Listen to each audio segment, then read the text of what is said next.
नमस्कार फ्रम्पिज़ाटोडालचावल को आपको स्वागत। आज मैं आपन सहित शेयर करने जाऊँगी आम ओडिशार ट्रेडिशनल क्षीर संतुलार रेसिपी। आपण नॉर्मल पानी संतुला तो निहाती खाइथिबे, किंतु एमिति थरे क्षीर संतुला बनै कि देखंतु एटा निहाती आपनको बहुत भल लागिबो। तो यही संतुलार रेसिपी जानिया पे ये वीडियो को आगो को निहाती देखंतु।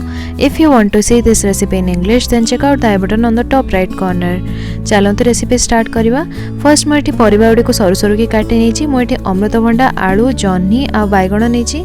आपड़ चाहिए कखारू भी यूज करेंगे, आलू को स्किप करेंगे। एवं गोटे कड़े 2 टेबल स्पून तेल गरम कर दौर गोटे टीस्पून सोरिष आ गोटे टीस्पून बिरी डाली। एवं ए दौर 8 ରୁ 10टा भूसंग पत्र आ 3टा कटा कंचा लंका।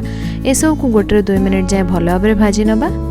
तापर आम जो परिबा को काटिकी रखी सेटा को ये देदेबा। परिबा गुड़ी को टिके भल भाव में 5 ରୁ 7 मिनिट जाए भाजी नवा। आम जमती नॉर्मल वेजिटेबल भजा भाजे सेमती ही परिबा को भाजिबा।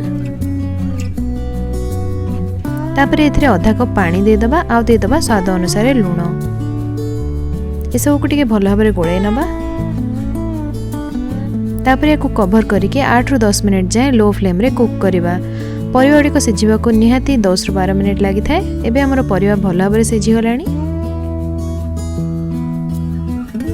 एथरे बेसी पानी देबेनी आपण सिझेला बेले, नहले एटा पानिया हे जिवो। एबे परिबा सिझी सारला परे एथरे गोटे कप क्षीर दे दबा। क्षीर को मध्य परिबा सहित भल भाव में गोळे नबा।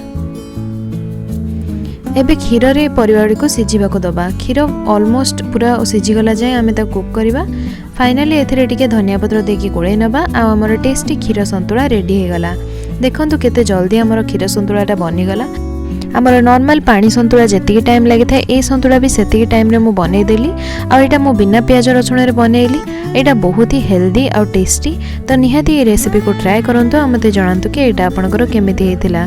जदि आपनको रेसिपीटी पसंद आसला देन ए वीडियो को लाइक और शेयर करंतु आ मो चैनल को सब्सक्राइब करंतु। Thank you for watching. Good bye.